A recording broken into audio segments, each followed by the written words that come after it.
Welcome to Lift Leadership Podcast with Bobby Alger. Each episode, Bobby will share insights and tips from his over 25 years of church leadership experience. For new episodes and more information, please visit crossroadswinchester.com. Are you a person that works well or rests well? If you're engaging in this podcast, I would imagine that you're involved in some kind of leadership. And so you would probably check the works well box and you would cross out the rest well. Hi, I'm Pastor Bobby, and today I want to bring you another episode on Lift Leadership. Today's topic is self-care in leadership. I'm coming to you with 27 years of pastoral ministry, leading a local church the same local church for the past 21 years. I've been involved in leadership since high school, in college, and several years in business, and then finally the bulk of my time in pastoral leadership. Thanks for those who have tuned in and have commented. We always like to hear comments of things that you are learning and things that you're growing in your leadership and ways that we're helping you in that process. So I invite you to, again, make some comments down below, give us a thumbs up, subscribe for future podcasts to come so that you can stay updated and get your leadership lifted along your journey. Today's topic is self-care in leadership. This is really big in the current climate in which we're in, coming out of a pandemic when all of our routines were thrown up in the air and some came down and some are still settling. And one of the things that I realized in putting together this podcast is you don't have to tell a leader to work. That's what we do. That's who we are. It's ingrained into us. We work during the days. We think about our work at night. We may even dream about it while we're sleeping, and we wake up again with another idea. So you don't have to tell us as leaders to stop working. You have to tell us to stop and rest. And so sometimes we often, as leaders, since we're programmed to work, we think that rest is for sissies. It's for weak people. And we don't oftentimes embrace rest. We just grab another Red Bull and say, I'm going to make it through until this project is finished. Well, that's kind of my MO minus the Red Bull. I've never had one. So today we're going to look at this topic of how to govern yourself in self-care. And many times leaders look at this topic and say, oh, that's unnecessary. It's not needed in my life. It's really unproductive. But I want to take you to a different thought about self-care, and that is, what if, when you have the proper self-care in your life, what if you saw it as an investment to increase your overall effectiveness? Would you consider self-care then? If you saw it as an investment to increase your overall effectiveness. Well, that's certainly what it is. Now, when we look at self-care, oftentimes we consider that what I call the data approach, and that is proper diet, proper exercise, are we getting enough sleep, and do we have some way of emotional recovery? And while those things are good and necessary, and I believe contribute to good self-care, honestly, those things can be stressful in themselves. When you think about needing to diet, or you needing exercise, or get sleep, or find a way to just replenish yourself emotionally. Now, I'm not really negating that we don't need to do those things. I mean, certainly you do need to get in your 1,000 steps a day. I get that. But what I want to focus on today in the area of self-care is not what I hear a lot of people talking about, and that is that I want to call self-care time for reflection. Think time, vacationing without piling things up before we leave, recognizing there's going to be a tsunami waiting for us when we return.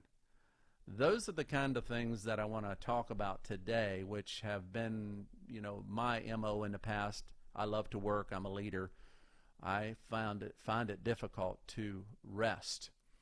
So the challenge with this is really, if you're the primary leader of your organization or in a church setting or maybe a nonprofit, if you're the primary leader, thinking about getting away to rest is very stressful. In fact, it's hard. And so we have to think about it differently, and so we will be able to plan to recognize we're going to get greater benefits if we do.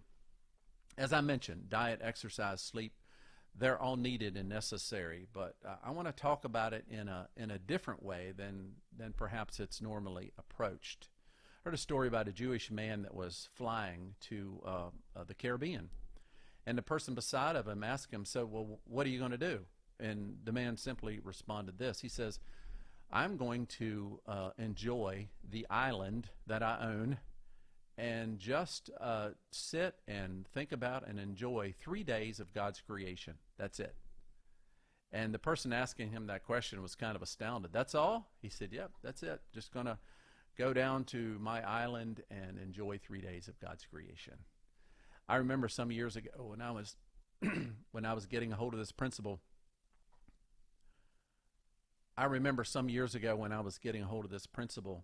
That I took 3 days away, I believe it was, and I just took time to think and reflect and plan and dream and study, and I came back, and that Sunday when I preached the sermon, my wife was like, wow, what happened to you? And I said, well, that's the product of really getting away and having adequate time to think and reflect and to pray and to process. It energized me. And so she noticed that difference. The ultimate example, I think, is God himself. He took 6 days to create the earth, and on the seventh day he rested. And so if God himself that created this universe that we enjoy and live in, if he needed to rest, then we certainly need to rest as well.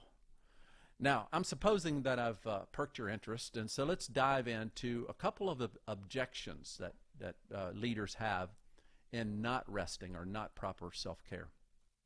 And the first one that I think of is, I don't have time. Very common.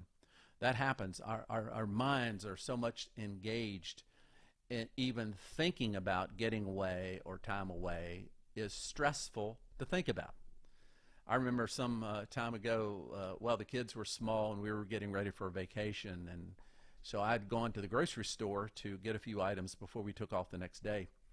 And I was standing there in line, and I actually forgot my debit card number. And I couldn't believe that I had forgotten my debit card number, and I couldn't believe my mind was blank. I mean, it was a blankety-blank moment of forgetting the debit card number and couldn't believe that I'd forgotten it. I mean, that's how stressed out I was trying to get ready for vacation. Maybe you can relate to that. But as I think about the fact that after we get away, it has such benefits for it, and it does for me and will for you. It renews us. It brings fresh motivation and enhances our creativity. The second objection that we have in why we don't do proper self-care or maybe get away for times is we say, I don't need it. Saying I don't need it, it's because we really enjoy working. I mean, I do. I enjoy working. And yet sometimes I have the same expectation of other people around me that I know, in other words, I think that they enjoy the same level of engaging in work that I do. And that's simply not true. It's not really a report on them. It's just that because we're the primary leader in giving vision, whether to our household or to a company or organization, we're really into what we're doing. But I think when we make the objection to say, I don't need it, what's happening is that we're viewing self-care or getting away for reflection and think time and dreaming time as a weakness. But really what is happening is it's exposing our insecurities. Now, let me explain.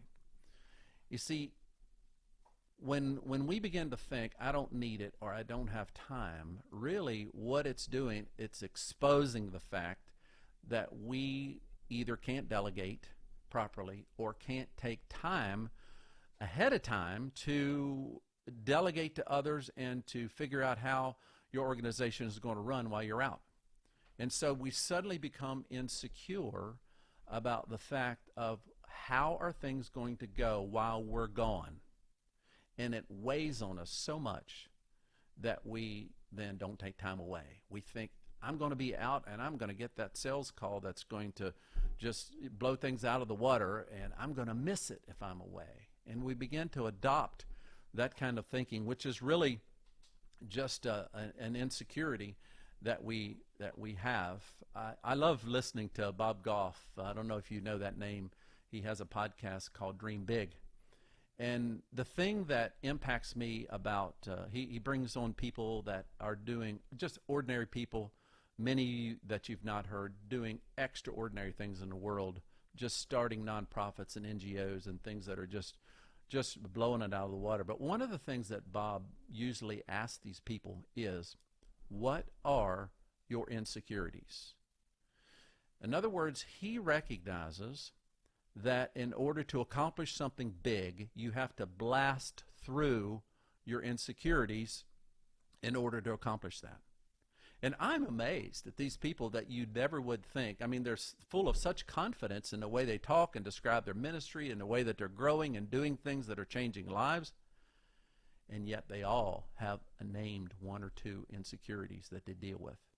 And even after they made it successfully, so to speak, they're still dealing with an insecurity that they have to keep at bay. So what are your insecurities in the leadership position that you're in? I can think of two for me.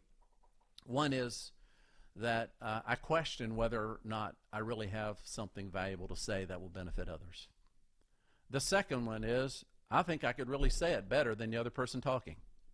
So what are those insecurities? Well, the first one's self-doubt, and the second one's pride.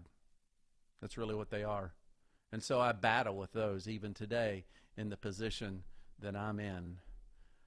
About 5 years ago, I had a revelation about self-care that I was obviously leading a local church, and I have incredible people around me.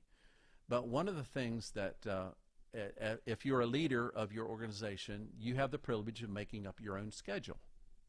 Now, I choose to be around the office hours, even though I can schedule myself out, I can schedule myself in, I can schedule myself gone, I can schedule myself for a retreat. I have that freedom and privilege, even though for the most part I schedule myself in and out or around the office. But the thing that it was kind of a new thought to me, is this in regard to self-care. If I don't take responsibility for me, nobody else will. And that might seem direct and cold and think like the people around you don't care for you. But think about it another way. You as the primary leader, you're caring for others. You're bringing the vision. You're communicating the vision. You're working out details of how the vision is going right. You're celebrating how going wrong. You're celebrating when the vision is going right. You're supporting people in the vision. And so it's like you are taking care of others, and the question is, who takes care of you or me? And it just dawned on me, I need to take care of myself, because nobody else is necessarily thinking about that. Now, I have great people. Once in a while, somebody will come up and ask me how I'm doing personally, and I appreciate that. For the most part, though, just the way that I am and who we are as a leader, people are not coming up to you, the boss, and saying, hey, you need a vacation. No, we're the ones that have to decide that. We're the ones that have to schedule that. We're the ones that have to decide that it's important enough for our self-care and the benefit and the wholeness of the organization and the company, the church, and we need to make sure that we do that properly. The other thing that is important in this regard is that you really set the pace. And so if you're going to be a workaholic, you're going to be in the office 24/7 and there for every activity that happens, then people are going to come around you and begin to do that as well. And guess what? You're going to get burned out, and so will they. And so you need to understand that you set the pace. You model for your people that if you take times for rest, then it's important that they take time for rest as well. And if you don't burn out, then they won't burn out. and you'll have proper self-care that you're engaged with, and you also communicate to others that they need to have self-care as well. So in leading a volunteer organization such as church or nonprofit, there's times that people let me know that they're not going to be attending an event. And so what I've decided is if it's valuable enough for them to let me know they're not coming, it's valuable for me to not judge their excuse. And I think that's important in a leader, particularly in a volunteer organization where you don't seem to always have enough. And then somebody that's important says, oh, I'm not coming this Sunday, or I'm not coming to that event. Now, however, I do believe it's important for you to schedule times when your primary leadership is at an event and say, hey, we're all going to be here this time. But for the most part, people tell me I'm not coming or I hear about it later. I don't judge their excuse, because what's important to them is important to them. It may not be important to me, but it's important and valuable for them to get away and do things. Who am I to judge it? That's just a decision that I've made on my part. Now I want to consider, we've looked at excuses. I want to consider the benefits of rest. Again, I'm calling rest just time away to think, time away to plan, to reflect, maybe to dream, maybe to look at a problem in a different way because you're in the fray and it doesn't seem to go away. So you need to approach it in a different manner. So what are the benefits of rest? I'm going to list 3. There's probably more that you can find if you want to dig into this for yourself. But number 1 is rest recalibrates your body. Science has revealed the physical benefit of a recalibration when we have proper rest periods and schedules in our life. Probably a greater degree, we de-stress when we rest. Our mood changes when we rest and have proper rest. We have a different mood about us, and it causes us to be refreshed. So the first thing that I want to share in the benefits of self-care is it recalibrates our body. The second thing I want to mention is that rest boosts our creativity. This should be a no-brainer in a sense. If we're wiped out, if we're tired all the time, we're not going to be creative. We're not going to approach things with fresh understanding and fresh insight and even communicate what we need to communicate in the vision with excitement, because we're emotionally or mentally just worn out. And so as we have these periods of self-care and times of rest in place in our life, it will boost our creativity. It boosts mine, and I know it will boost yours. The third benefit that I see of having proper self-care scheduled in our life is improves our productivity. And again, that should be a given. When you're consistently wiped out, you're not doing your best job. But when you get away and get some time to breathe and you come back in the office, you might be surprised. You might love your job again when before you were just kind of drudging along. And now you come back, you say, I really like doing this. Again, it's based upon PTO that you take, and you're just stepping back and re-examining and looking at your decision-making process and coming back with fresh perspective. It actually improves your productivity. So those are 3 benefits I see of proper rest and self-care. Now I want to kind of finish up today with looking at what are expected results. In other words, when we get properly rested, what should we expect to see changed in our life? Now we mentioned some of those, but I'm going to dive in maybe a little different aspect. But before I do, I want to ask you the question, that is, what do you consider rest? Maybe this is the first time you're considering the possibility of proper self-care or rest. But then you have to ask yourself, what do you consider rest? What kind of activity? Now you're thinking, wait a minute, this is an oxymoron. I'm talking about rest and an activity? Yes. You see, one of the things I had to shed was I thought resting was doing nothing. And that's not true. Resting is not doing that. It's not pulling out your nothing box and looking into the sky for 3 days and coming back revived. No, it's actually going away and actually doing something that replenishes you spiritually, emotionally, and physically. And it could be some type of activity. My wife enjoys on her iPad playing video game, or not video games, just games like solitaire and stuff. I mean, they're in a sense mindless, but that actually replenishes her. Now, you get me in a room where she's playing that stresses me out. I am not a video game person. Some people love video games. It energizes them. Me, total stress. What do I enjoy doing? Taking a walk, mowing my yard, chopping wood, doing landscape type of things. I actually love that because I'm doing something. First of all, it's very productive. I can see the results right away. And then also it's kind of mindless, and I can think and dream and pray and get a different perspective on my life while I am doing that. So having just described some things that my wife does or I do, the question is, do you know what kind of activity that you would actually consider rest? It could be sleeping, but it may be, again, something else that replenishes who you are. You have to figure out that for you. It's not necessarily just doing nothing, but it's engaging in something that you feel refreshed and you come back with a different perspective. Now that I've looked at that, what are the things that we should expect when we're fully rested?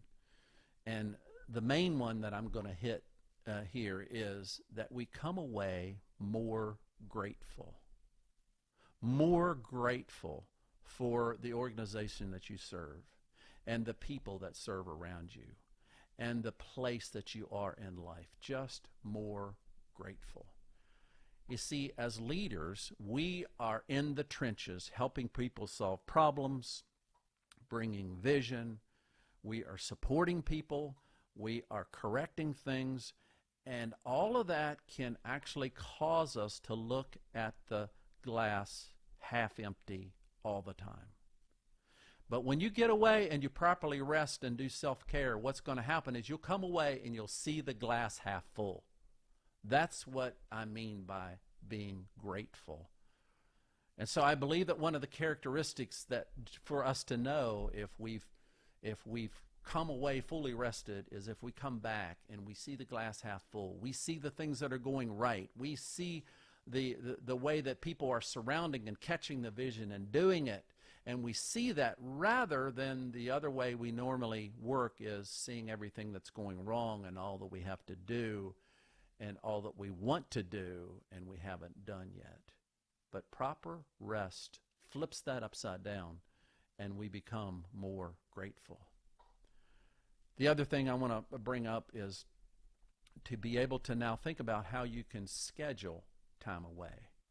Because if you're like I was for many years, I loved what I did, but I didn't take proper rest times away. And so I want to think about the time that, nature is really set up for a time of work and a time of rest.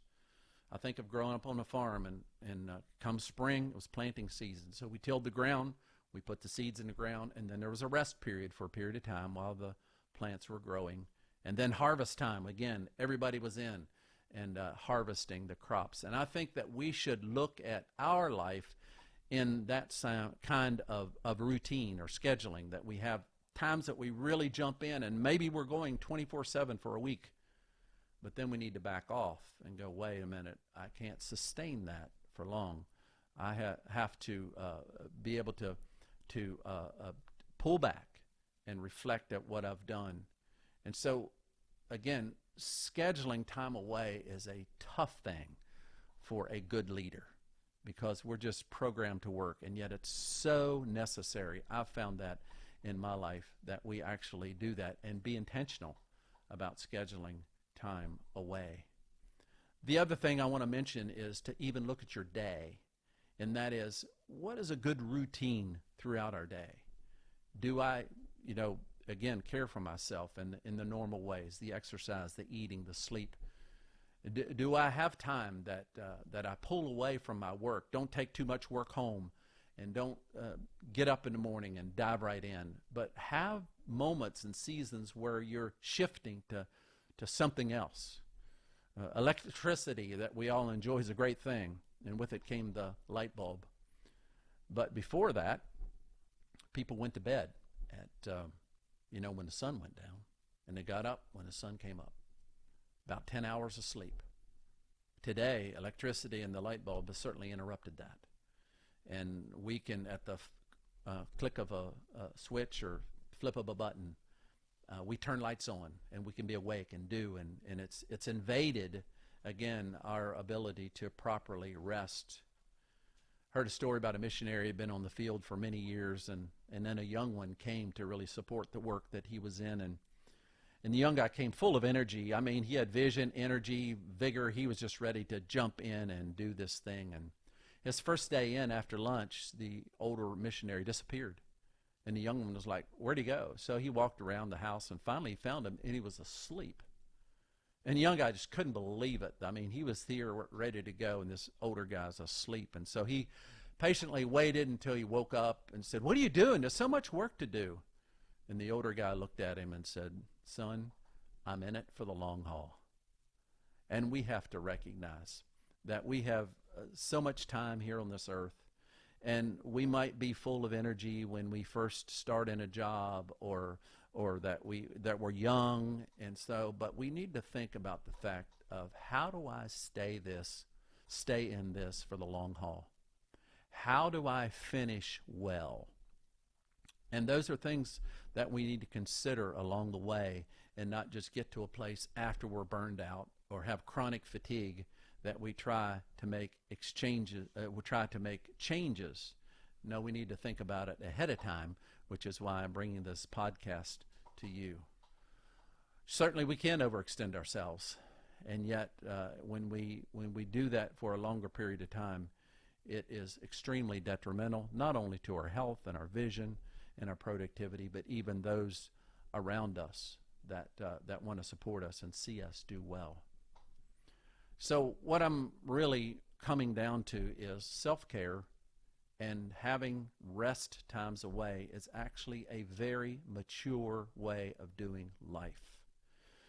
And it's not something we talk about in the world of leadership, that we have these excuses. I don't have time. I don't need it. And yet we have to really evaluate and say, wait a minute, if I have those primary excuses, then really what I'm doing, I'm giving in to my insecurities. And I'm letting my insecurities rule rather than my confidence rule. And so those break times are important, that we need to schedule and not apologize for it. And in doing so, we're modeling to other people around us the importance of taking time in order to stay fresh and be creative and be productive, and allow our bodies and our minds and our spirits to be at the best that they can as we walk through life in this. Lastly, I'm going to mention something just briefly, and that is that the devices that we have today are so incredible and so needed, and it's a way we do life with our cell phones and iPads and our laptops. But let me tell you, folks, that can be probably primarily one of the greatest distractions to rest. And I know that I struggle with it in my life, and yet I recognize there's times that I need to leave my device behind, and I need to just let it set in a drawer and go for a drive. And I don't need to be tied to my device. And you probably recognize that as well, but I believe that one item that we can honestly get addicted to needs attention from us. And when we learn how to take a vacation where we don't have Wi-Fi, or we learn just to go away and say, hey, if my phone rings, somebody in the office can answer it. That in itself, just getting away from that, can refresh us emotionally, like something that we might not ever realize. I remember before cell phones, they had pagers. And for a period of time when I was in college, I was a chaplain in a hospital. And so come Friday night, the regular chaplain would give me the pager. That could go off at any moment and usually signified somebody's in major crisis or a death had just occurred. And I specifically remember when I put that pager on my belt, there was an emotional weight that came over me that I carried all week long until he took it back on Monday morning. It was actually, I was carrying the responsibility of that hospital and anything that could happen that they needed a chaplain's presence or input, that I would have to go.